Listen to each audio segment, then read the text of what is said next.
Hello friends, स्वागत है आप सभी का निष्काम एजुकेशन पर। आज हम करने वाले हैं महिला सुपरवाइज़र एवं हॉस्टल वार्डन के लिए बहुत ही इम्पोर्टेंट छत्तीसगढ़ इतिहास के प्रश्न। इसकी कुल संख्या रहेगी 25। ठीक है, आप इसमें अपनी तैयारी को जान सकते हैं क्योंकि हाल ही में महिला सुपरवाइज़र का पेपर भी है और आगे ही बहुत सारी वैकेंसियों की घोषणा होने भी वाली है और बहुत सारे लगातार वैकेंसी आते रहेंगे। तो ठीक है, ये छत्तीसगढ़ इतिहास का संपूर्ण रहेगा। इसमें संपूर्ण इतिहास का क्वेश्चन रहेंगे 25 क्वेश्चन। इसमें आप अपनी तैयारी को जान सकते हैं कि आपकी तैयारी कितनी बनी हुई है।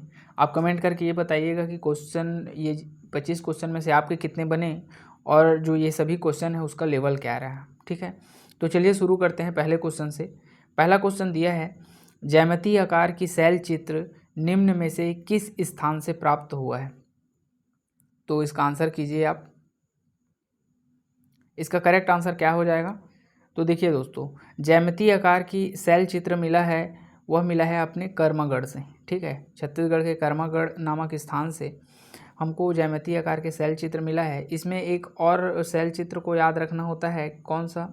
जो ड्रैगन आकृति। ठीक है, ड्रैगन आकृति के शैल चित्र हमको मिले हैं चितवा डोंगरी से। ठीक है, इस चितवा डोंगरी से ड्रैगन आकृति के शैल चित्र मिले हैं ज्यामितीय आकार की। कहाँ से मिले हैं? कर्मगढ़ से मिले हैं। तो ये दोनों आकृति वाली को आप अच्छे से याद रख लीजिए। ठीक है, अगले क्वेश्चन पर आते हैं। अगला क्वेश्चन है, पत्थर के हस्तचलित औजार छत्तीसगढ़ के किस स्थान से प्राप्त हुआ है। ठीक है, तो आपके ऑप्शन है कबरा पहाड़, सिंघनपुर, महानदी घाटी, बसनाझार। ठीक है, तो इसमें आप लगाइए क्या हो जाएगा इसका करेक्ट आंसर। तो इसका करेक्ट आंसर क्या हो जाएगा? सिंघनपुर इसका करेक्ट आंसर हो जाएगा। सिंघनपुर से हस्तचलित औजार जो है हमको मिला है। ये सिंघनपुर कहाँ है? ये रायगढ़ में है। कबरा पहाड़ भी रायगढ़ में है, सिंघनपुर भी रायगढ़ में है। और इस सिंघनपुर जो है वह प्राचीन शैल चित्रों के लिए जाना जाता है। ठीक है, और कबरा पहाड़ जो है वह सार्वधिक शैल चित्रों के लिए जाना जाता है। ठीक है, महानदी घाटी में ब्यूनिट तथा ट्रेपेस टाइप के पत्थर मिले हैं, छोटे छोटे पत्थरों के औजार मिले हैं। बसनाझार भी प्राचीन छत्तीसगढ़ से संबंधित क्षेत्र है। ठीक है, चलिए बढ़ते हैं अगले क्वेश्चन पर।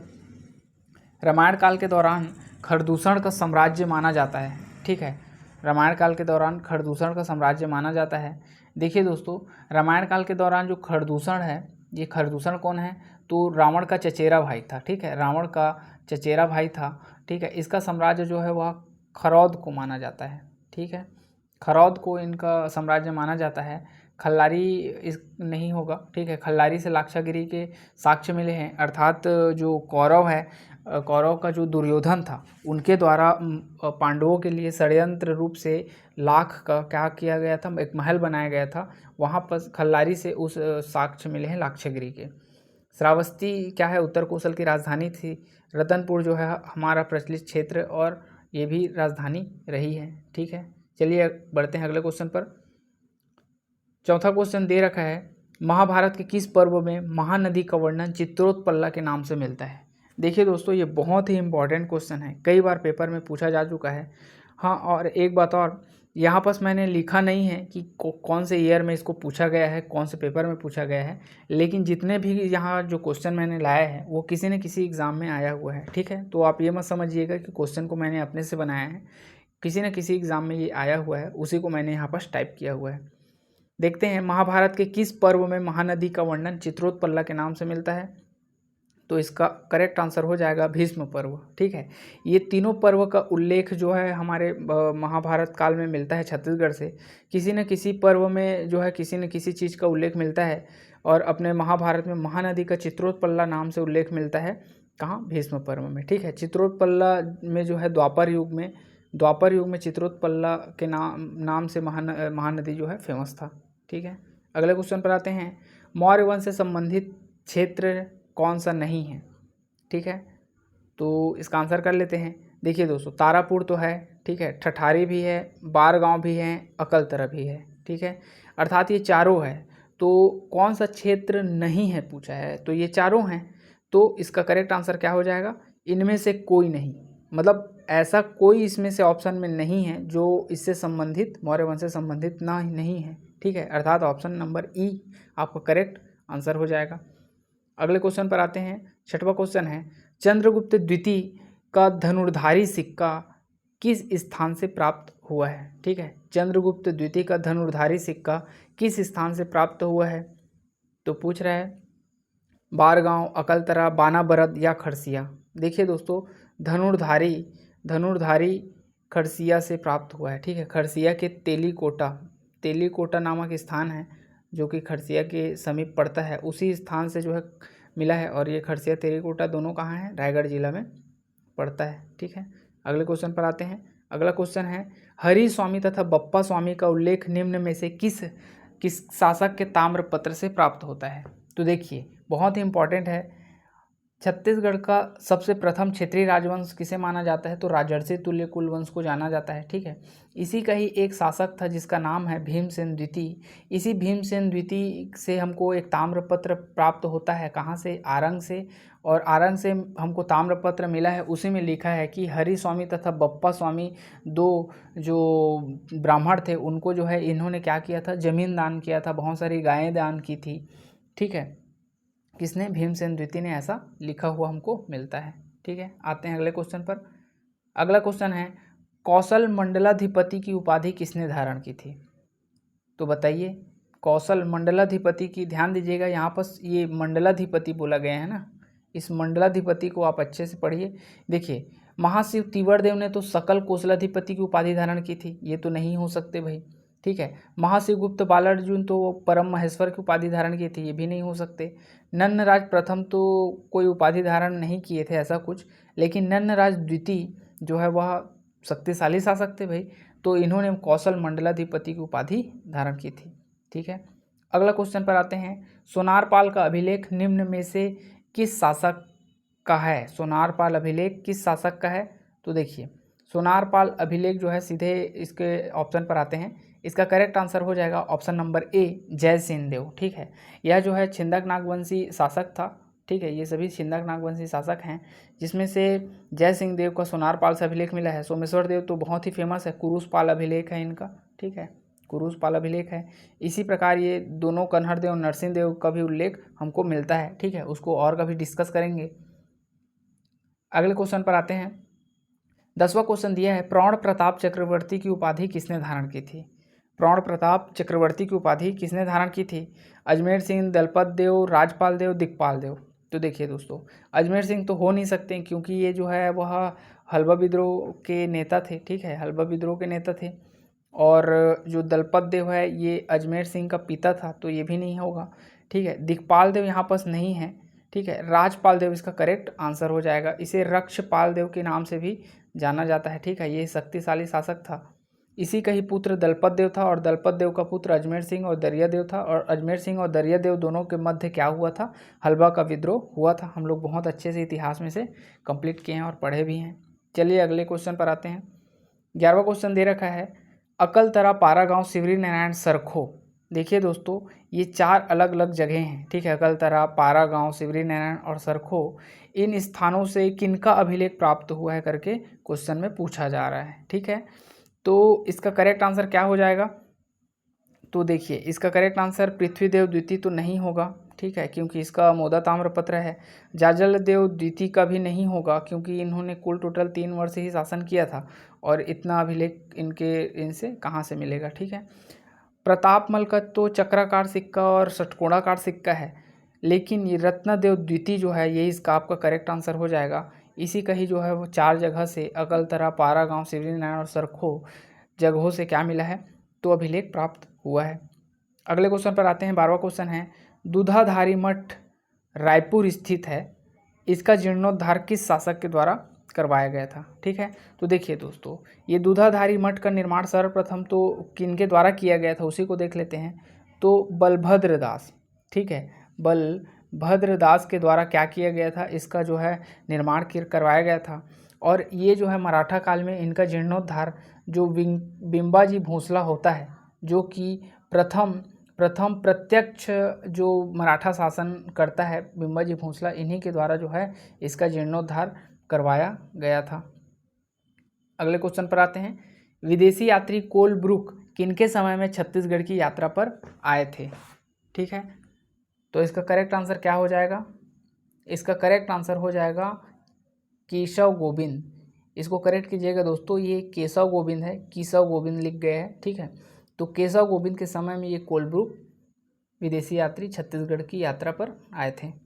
अगला क्वेश्चन है, लोरमी व तरेंगा दो ताहूतदारियाँ, कौन कौन सा लोरमी व तरेंगा दो ताहूतदारियाँ किस कैप्टन के समय में बनी थी, ठीक है।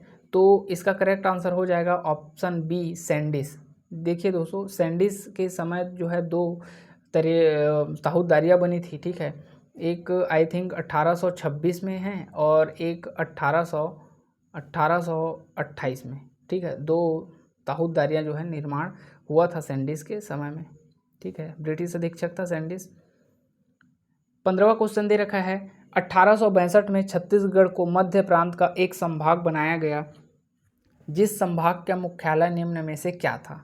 बहुत ही बेहतरीन क्वेश्चन है, ठीक है, और ये कई बार पेपर में आ चुका है। क्वेश्चन को ध्यान से पढ़िएगा और आंसर कीजिए। 1862 में छत्तीसगढ़ को मध्य प्रांत का एक क्या किया गया, संभाग बनाया गया, जिस संभाग का मुख्यालय क्या था। तो देखिए, रतनपुर तो होगा नहीं, क्योंकि ये जो है वह पहले था, उसके बाद ट्रांसफ़र किया गया था, ठीक है। उस बिलासपुर भी नहीं हो सकता। रायपुर उस समय बहुत ही प्रचलित था और रायपुर जो है वह अभी भी बहुत प्रचलित है, इसलिए रायपुर जो है पहले भी क्या किया गया था, इसका मुख्यालय रायपुर में बनाया गया था, ठीक है। संबलपुर हो नहीं सकता, क्योंकि हम लोग उधर उड़ीसा वाले क्षेत्र में आ जाता है ये, ठीक है। हालांकि उस समय उड़ीसा वाले क्षेत्र में हम लोग संबलपुर को नहीं दिए थे, लेकिन फिर भी वह थोड़ा सा आउट एरिया था, इसलिए वो तो नहीं हो सकता, ठीक है। अगले क्वेश्चन पर आते हैं। 16वां क्वेश्चन है, रंगाजी बापू छत्तीसगढ़ की किस विद्रोह से संबंधित है, ठीक है। 16वां क्वेश्चन है, रंगाजी बापू छत्तीसगढ़ के किस विद्रोह से संबंधित है। तो इसका करेक्ट आंसर हो जाएगा सोहागपुर का विद्रोह, ठीक है। ये सोहागपुर का विद्रोह जो है वह रंगाजी बापू से संबंधित है, ठीक है। उदयपुर नहीं होगा। सोना खान तो वीरनारायण सिंह से संबंधित है। सारंगढ़ तो ये जो है वह जंगल सत्याग्रह से संबंधित है, तो ये तो होगा नहीं, ठीक है। अगले क्वेश्चन पर आते हैं। 17वां क्वेश्चन है, 1889 में इंडियन नेशनल कांग्रेस का अधिवेशन हुआ, ठीक है। इस अधिवेशन में छत्तीसगढ़ प्रथम बार भाग लिया था, इसमें कौन व्यक्ति शामिल नहीं हुए थे, ठीक है। तो देखिए, बहुत ही अच्छा क्वेश्चन है, ठीक है।